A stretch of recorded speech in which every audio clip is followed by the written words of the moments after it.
Greetings, lovelies. Welcome to another episode of Technically Up Conversation. We're just sharing interesting stories and topics with each other, and hopefully you'll find it interesting too. I'm Isela, and joined, as always, my lovely co-host, Jose. Oh. Say hello, Jose. Say hello. Hello. How are you today? I am fantastic. How are you doing? Doing great also, thank you. Good. So I thought today we would talk about cool animals that do, I'm going to call them cool tricks. So, Ooh, like koalas. koalas, I want a koala just to hug. And then maybe we can like eat a bunch of eucalyptus together and then fall asleep together and then we can snuggle. And then get syphilis. Oh, still I'm very weirded out by that fun fact. Oh, not so fun, actually. No, That not fun at all. It's not so fun. So let me ask you, have you seen some really cool pet tricks? I feel like I see him every weekend. Really? Yeah, when we go to my mom's house, my mom doesn't have cable. You know, we watch whatever is on TV. I mean, not that I have cable either. I don't have cable either. But my mom doesn't have internet, so usually we're kind of forced to watch whatever they're giving on TV. So normally what we watch is this channel called TBD, where they give a lot of, I guess, things that you would find on YouTube, like a lot of fail videos. And a lot of those videos are animal videos of them doing kind of funny things. I think I know what you're talking about. Isn't it like almost like an America's Funniest Home Videos collage? Kind of. It seems like it's YouTube for people that don't have internet. Okay. But you don't get to choose it. Yeah. Yeah, or like TikTok for all the kids out there. Oh, yeah. Okay. Yeah. Well, okay. So then, what are some of the cool ones that you've seen? Usually it'll be like a dog or cat doing something they're not supposed to be doing. So I know those aren't really tricks, Right. but it's just kind of funny to watch them. Yeah. But yeah, sure. you know, every once in a while you'll get to watch a dog that'll be riding like a little scooter or like one of those not Hot Wheels, but Power Wheels, I guess is what they're called. So they'll be driving around in a Power Wheel, or you know, you'll see them surfing or doing something crazy like that. Yeah. My brother's dog does know how to ride a skateboard, and pretty well. Like, she steers and everything. It's pretty fantastical. Could she do an ollie? She can do a backflip. I'm just kidding. She can't do a backflip. But what's funny about Mia, the dog, is that she's a bulldog. So she's like real stocky and like really close to the skateboard, and she'll push herself to go faster. And if she's not going as fast as she wants to, like, she gets upset at the skateboard and she's like, arr! She starts to like gnaw on the skateboard because she gets frustrated with it. It's pretty funny. I was always thinking if I was a really good trainer, that I would train my dog to shake out her blanket in the morning, because that's what I do. And, like just to make sure that every time, it's put away, that it's put away at least as close to hair free as possible. Then maybe she could like put it in her mouth and then she could like shake it from, from side to side or something. That would be cool. And what about your dad's dog? Or no, that's not the most friendly dog, right? No, it's not very friendly. Well, I mean, it's friendly if you're not a kid. It seems to have an affinity for biting children. So it's usually okay with adults. The only trick she knows how to do is be adorable. Oh, well, it's cute and it's small. Yeah, she's an adorable dog. Yeah. And she pulls that off majestically. Majestically, that's funny.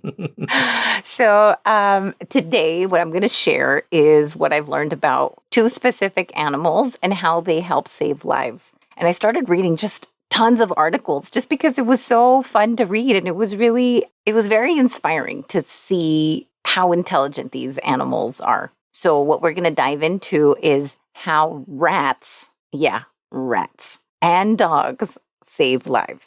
So let's start out with the rats. Let's talk about giant African pouched rats. And these are like just their body alone is probably a good foot long. Oh, okay. I was going to say, are they like Master Splinter or something? Where they're, Yes, exactly. They're life-sized? Right. So in Africa, they're trained to smell out TNT. They do this, they train them by like positive reinforcement. So they alert the human coworker. They kind of scratch at the land where they smell the TNT, and then that's where it gets flagged, and then it can be safely removed. And so how are these rats paid? A banana. How lovely is that? Super cheap. Heck yeah. Yeah. And these rats only live like 6 to 8 years. So it's actually a pretty long time. Yeah, it is. So why rats? Even though they're called giant African pouched rats, they're big, but they're not very heavy. So because they're light enough to not detonate the explosive is really the key.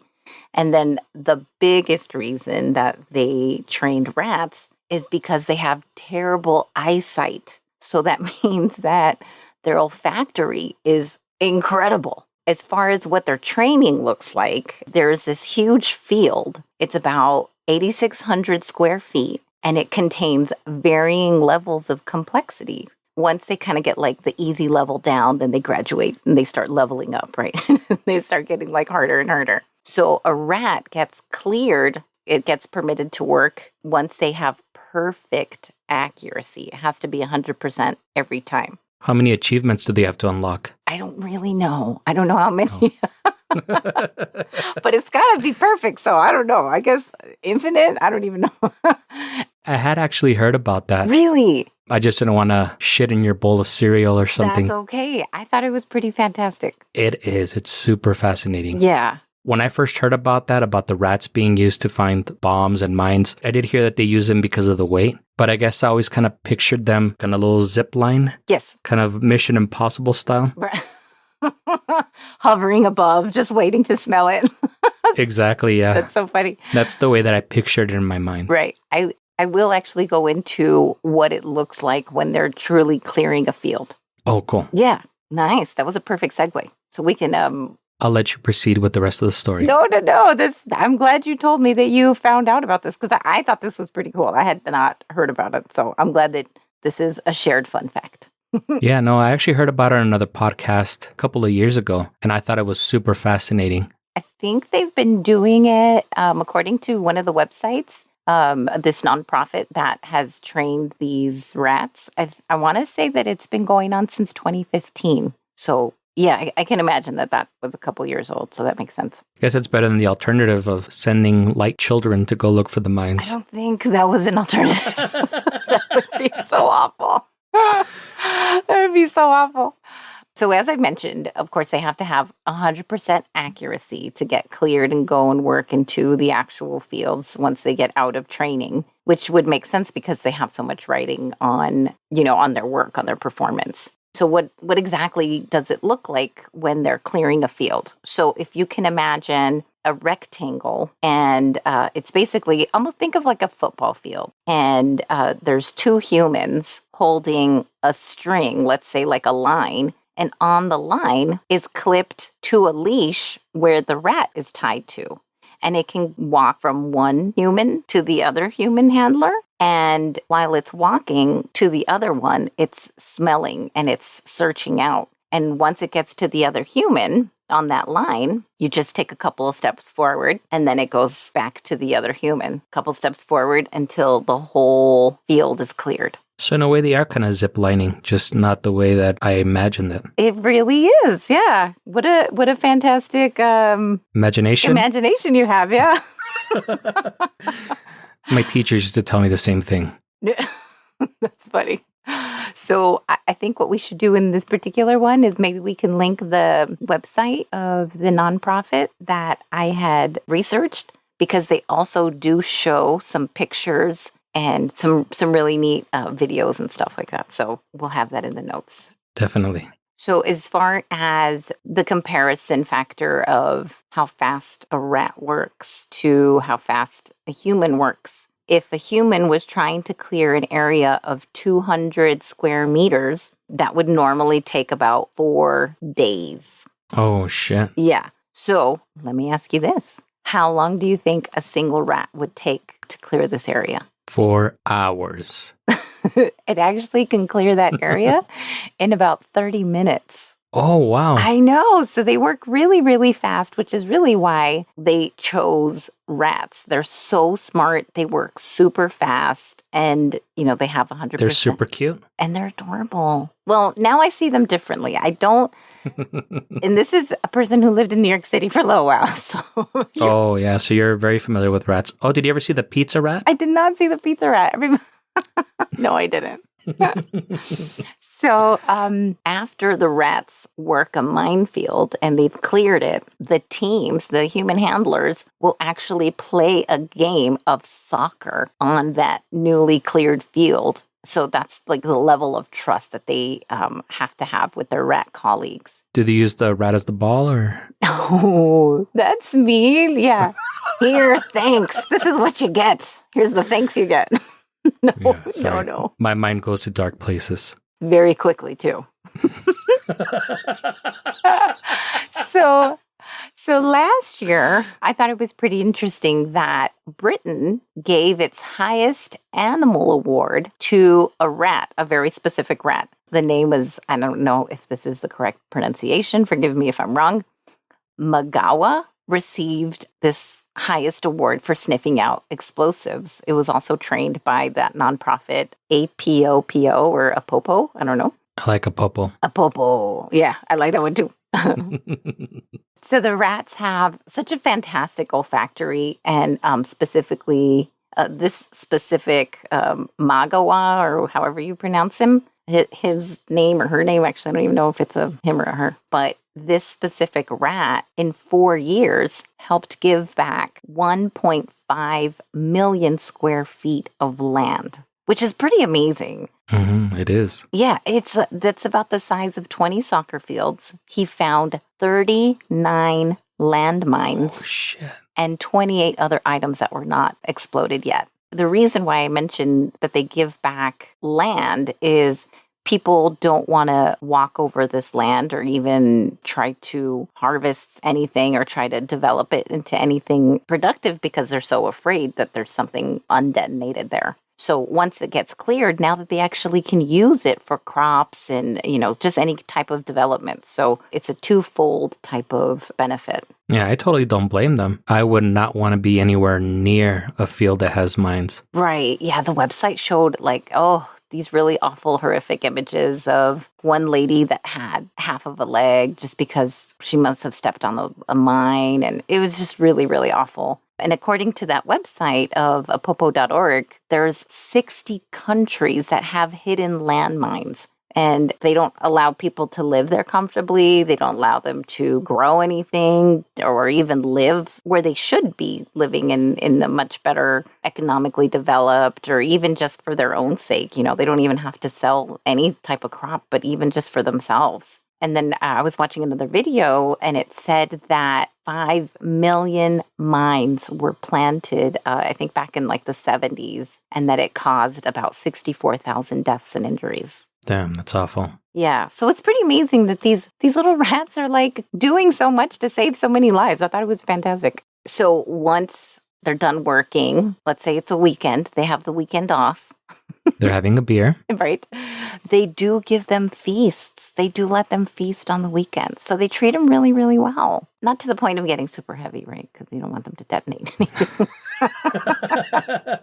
But they do. That's kind of the least they can do. They're helping to save so many people and reclaim so much land. Right. And they're so cheap. All they really want to do is just to eat, have a beer, smoke the occasional cigarette. They don't ask for much. Yeah, I watched, I read Charlotte's Web and I watched it too. I remember that rat.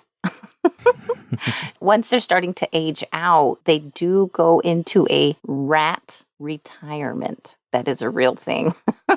So there's just like good food, good play, and that's where they get to live out their remaining days. Nice. So you just put them in an old Denny's or something and just let them go crazy, or right? You dumpster diving. Here you go. You're welcome.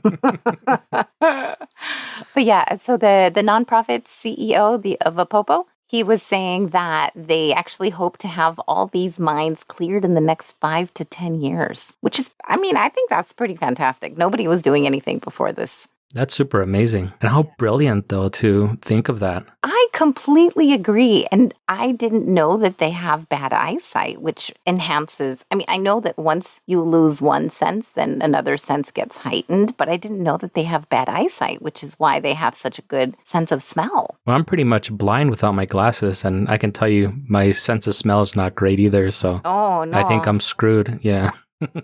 You would not be part of Apopo then, or at least not of that particular team. No, plus I'm pretty heavy, so I would probably detonate all of the bombs. You could be the handler. I feel like you would be one of the people that really would be comfortable with like a rat on its, like just kind of chilling on its shoulder or something. Well, you got to remember I'm scared of animals, so maybe I won't. Oh, who From are afar, I you? admire them. And Just kidding. remember how scared I was of your dog when you got her? She looks mean. She's just a sweetheart. She's a love. She's pure love. So let's stay on this rat train for a second, and we're going to talk about how rats also detect tuberculosis. Did you know that one? I did not know that one. Okay, this is cool. I'm excited that I still get to share something that you didn't know. I know about dogs sniffing COVID. I did not know that. You'll have to tell me about that. That's exciting because I am going to talk about dogs. It's just really quick. It's not a big story, but they were using it, I guess, when they started, and I might have my sports wrongs because I don't really watch sports. Right.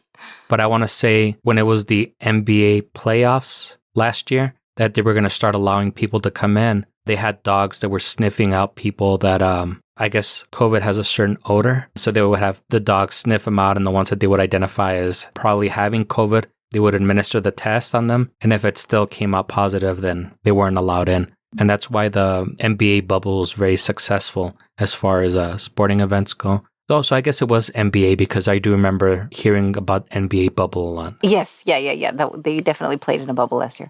That is pretty fantastic. I guess one of those things you wouldn't imagine COVID having an order. I had heard about them using dogs for cancer also to screen out people that have cancer. Yes. I'm going to talk about that one. Okay. Yeah. Sorry. I'll talk about that later. No. I just thought that was pretty fantastic. I had heard a couple of stories and I couldn't find the one that I had heard before, but I heard some other ones and I thought that was, I was like, oh my God, I got to share this. This is too cool not to. It is super fascinating. Yeah. So just a quick catch up to our listeners. What is tuberculosis, just in case you don't really know? So it's a disease that's caused by bacteria. It usually attacks the lungs and it's pretty contagious. And it's typically spread by coughing or sneezing. And usually after about a treatment of 2 weeks, the person will not be contagious. But it is the second most fatal infectious disease, which is why they saw a problem. And then this is how they chose to attack the problem, by training dogs. It's a very good idea. Yeah. So according to National Geographic, the rats they get put into this glass cage. And the bottom of the cage has a removable tray. And on the tray, they put 10 sample strips of human mucus. And the rat walks along the edge of the cage where the strips are, and it'll scratch when it sniffs out tuberculosis. It also happens to be that this same nonprofit that was using rats because they had such a high success rate with the mines. They said, well, what else can we use their olfactory from? And they started using it for TB, for tuberculosis, in Tanzania in 2008, and then in Mozambique in 2013. So now it's kind of like taking off. Oh, wow. So these are the same Apopo people? Yes, it's the same Apopo people. Wow. I know they do amazing stuff. As far as their accuracy is concerned, in Mozambique, they did a 12,500 patient sample. And 1,700 were found positive, and those were via like lab results. But then the rats still got to smell all of them, and they found an additional 764 cases. Wow. Yeah. So they were even more accurate than these lab tests, and it increased their detection rate by 44%. That's almost half. Yeah, that's crazy. Yeah. So these rats are pretty special, I think. And I think this is probably a good time where we can take a break. And then we'll talk about dogs and how they detect cancer. Cool. So I'll go get my tuberculosis mucus in the meantime. Yeah. And we'll hear from our fine sponsors. Perfect.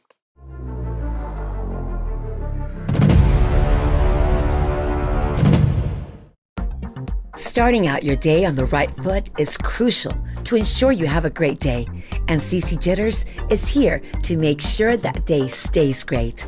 Serving up everything you need, from that trusty cup of coffee brewed from 100% Arabica beans to our famous Bibachinos. Take a walk or run on the wild side with our specialized drinks like the Flash, Cicada, Killer Frost, or Zoom. Or if you need an extra shot of caffeine, the X Espresso is sure to wake you up. Stop by at any of our Central City locations. There's sure to be one by you. We're also located in the Windsor Heights, Petersburg, and Mounds View areas. Not a CC's Jitters nearby? No sweat. Hit up one of our vending machines, serving up our best-selling cappuccino, latte, espresso, or decaffeinated coffees. Follow us on the socials to sign up for our monthly trivia nights, where the winner walks away with a $75 Jitters gift card.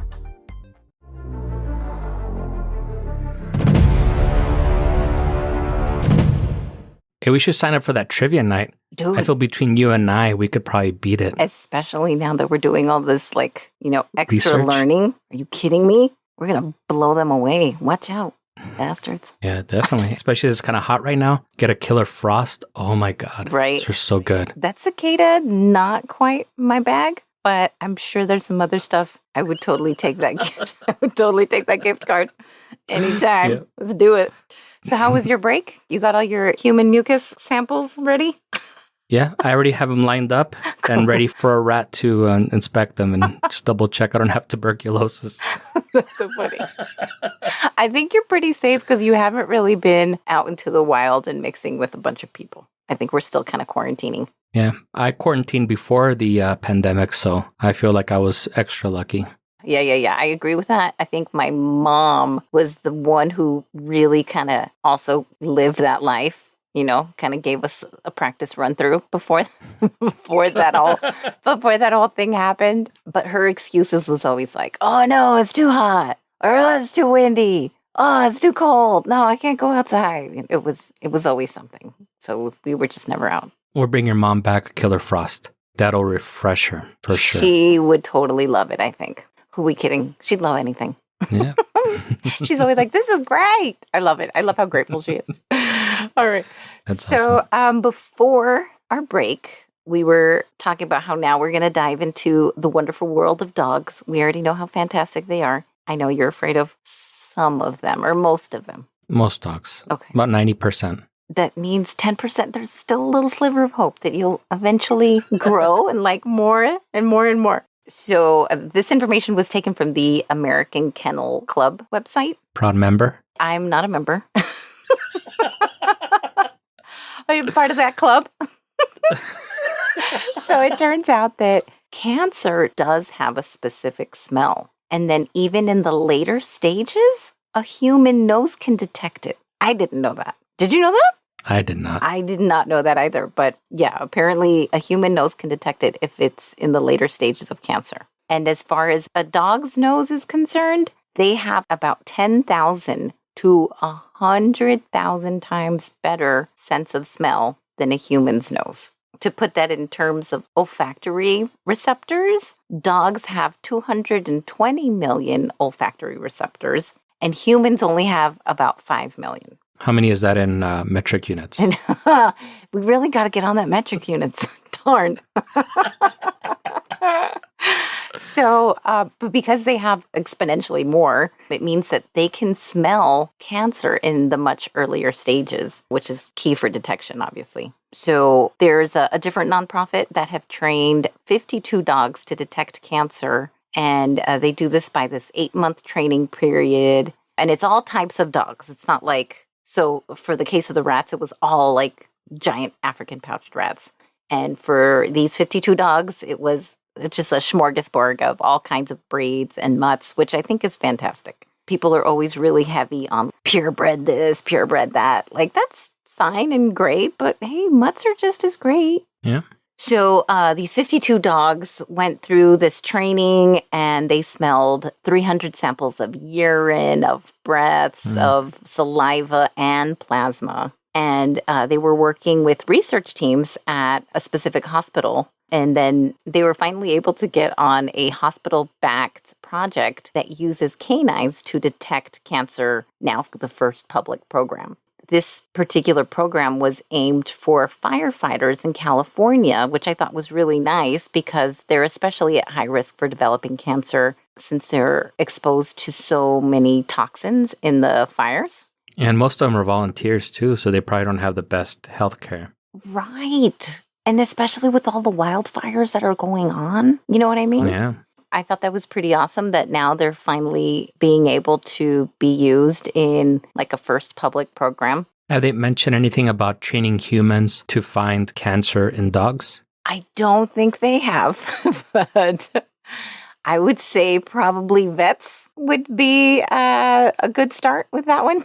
Right. Maybe. Okay. And it makes sense because we don't have as many of the olfactory cells that the dogs have. So Yeah. So we're already at a disadvantage for sure. The dogs are probably a slightly superior than us in that aspect anyway. maybe they can train dogs to smell cancer in other dogs. Oh, I bet you they can. Yeah. I bet you they can. Ooh, that's fantastic too. So according to Live Science, in 2015, this Shepherd Lab mix had sensed lung cancer in her owner. And then according to a Milwaukee Journal, a husky had alerted her owner of ovarian cancer on 3 separate occasions. Let's dive into those specific stories because I thought these were really cool and I don't know, they were pretty cute. And that makes sense. And dogs like to smell crotches naturally. So They do. That's true. Turns out maybe that's what they're trying to tell us this whole time. So maybe I should go get my prostate checked. Oh, Lord. Hey, it's never too early for that. I don't know. I think the earlier, the better. You never know. Sure.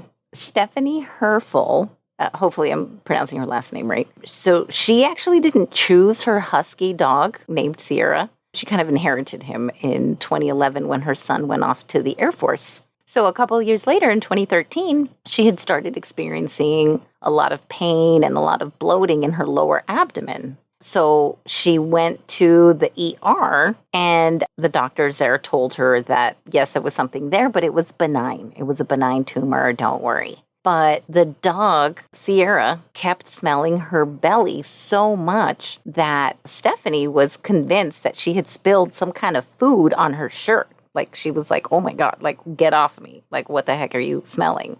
So right after the dog was really intently smelling her shirt, she ran to the back of the closet and she kind of seemed like she was upset and just kind of stayed there. So that reaction made Stephanie really second guess what that first diagnosis was. And she went ahead and made a second appointment. And the other doctor did confirm that she had stage 3C ovarian cancer. Isn't that amazing? That is. So she had to have a hysterectomy. She also had to have her spleen removed. She also had to undergo some chemotherapy, but thankfully that led to her being cancer-free. Until 2015, Sierra started sniffing again and acting scared again. And she was sniffing that same lower abdomen area. Also again in 2016. And both of those other second times, the dog was 100% accurate. The cancer had come back. It's pretty amazing how accurate these dogs are. And they're not even like trained. This is just like a dog being a dog. It's a pet. Yeah. So another really nice story, since we're kind of on this like feel-good vibe, there was a 125-pound Black Shepherd Lab mix named Heidi. This dog was trained, but only in search and rescue. And in 2015, in February, Heidi had buried her snout into the chest of her owner, Ann Wills. And Heidi even started pawing at Ann's chest. And the funny thing in this particular case, Ann thought that something was wrong with her dog. So she took her dog to the vet. She was like, hey, something's wrong with my dog because she keeps smelling my chest and she's like pawing at my chest.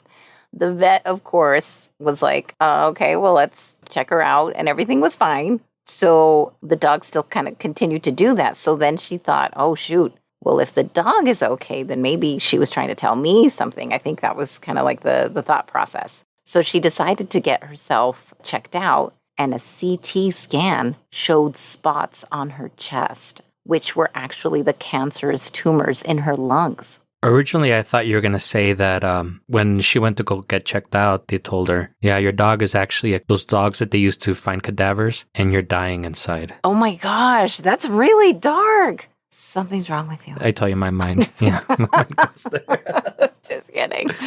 Yeah, no.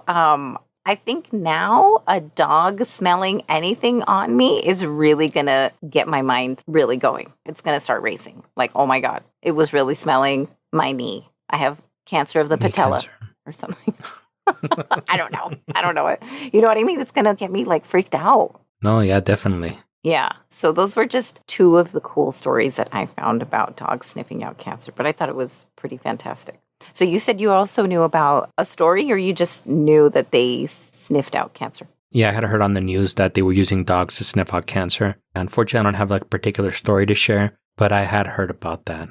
I think it's pretty fantastic. If you don't love dogs already, tell me, did these two stories kind of like bump it up a little bit? Do you like dogs a little tiny bit more now? Like you liked them 10%, maybe now it's 12%? Oh, no, I never said that I didn't like dogs. I love them. I didn't know that. I'm just terrified of them. I can see the difference now. Okay, I get it. But no, I love dogs. I've had a dog before. Growing up, we've always had dogs. I've always loved them. I'm just terrified of them. No. Well, hopefully, my dog will provide some kind of dog therapy for you. I thought you were doing pretty well, and she's a pretty big dog, and you were... She's pretty terrifying. But you were doing really well. You were also a little inebriated, so maybe that was also kind of like bringing down your fears and inhibitions a little bit. When am I not inebriated? That's the question. Right now, thankfully. Yeah, true. I can barely talk sober. Imagine me drunk. Oh my gosh. Yeah, we might have to record one just for funsies. Like, hey, people, how are you doing?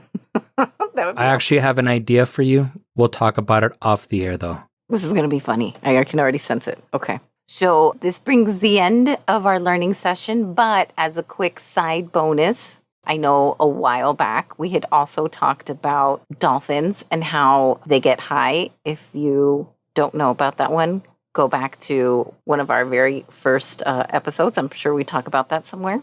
Animals on Drugs is the name of the episode. Come on. That is, if that's not clickbaity, that's pretty cool. Come on. So ever since then, I really, truly have a newfound respect for dolphins just because they're the Elon Musk of the sea. But dolphins are also trained by the U.S. Navy to also locate mines and mark them for removal. That's super interesting. And again, I feel like you give Elon Musk way too much credit. I go by what I see. And he's done a lot, or at least he's orchestrated a lot. Maybe where I see the conductor of like the symphony, kind of like making it all happen. And maybe what you really give props to is like the piccolo player or something like that. There's just a lot of really interesting stories about him. Ooh, this sounds like a future podcast. Okay, yeah, we'll save that. We'll save that for another episode because this one's already running a little long. Yeah, sorry. But I appreciate everyone joining us. You've done it again. You've hung out with us and learned something new, hopefully. Hopefully, of course, you at least enjoyed the show and that hopefully you'll join us for another episode next week. You can find us on Apple Podcasts, Google Podcasts, wherever awesome podcasts are found. You can follow us. You can follow us on Instagram, on the Twitter at Greetings TAC, or you can email us at greetingstac@gmail.com.